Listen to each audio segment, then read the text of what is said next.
We're going to talk about an example that illustrates the coordination features of Java monitor objects. This example is not super complicated, but thinking about what's happening is a little bit tricky, so I'm going to visualize it first and then show you the code. So this is going to be the simple blocking bounded queue example, and we're going to visualize it first. So you can get the example here at my GitHub repository, and we're going to kind of zoom in and take a look at what that did. Look at that cool animation. Is that not cool? That is so cool. OK, so the queue of threads will be blocked on the monitor lock's entrance queue. This is the intrinsic lock. This is when you call, take or put. That's how you get into the monitor object's critical section. You have to wait. And then we'll also see how the queue of threads wait when they can't get what they want. They can't get things that are either being put or taken from the queue because the queue is either empty or full. And this is what's actually called an implicit condition variable monitor. That's what Java monitor objects are, implicit condition variable monitors.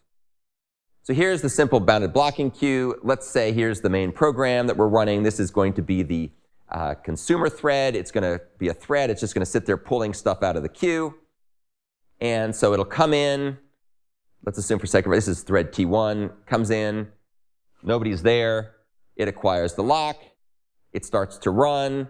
Oh, wait, the queue is empty. So what we're going to have to do is we're going to wait. Wait's going to cause us to move over to our waiting room. This is the single wait queue. It's going to block on the one and only monitor condition. And at that point, that will, of course, release the lock and put the thread to sleep. So now we're kind of off to the side waiting.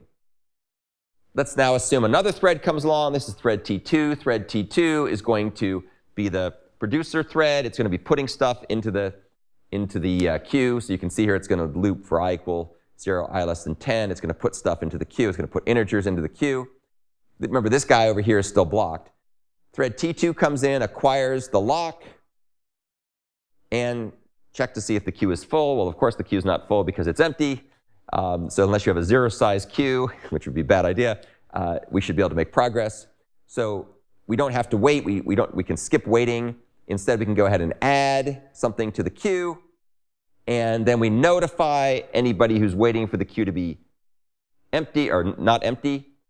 And that will then, after it notifies it, and then this guy goes ahead and says, I'm out of here. I'm leaving. I'm releasing the lock.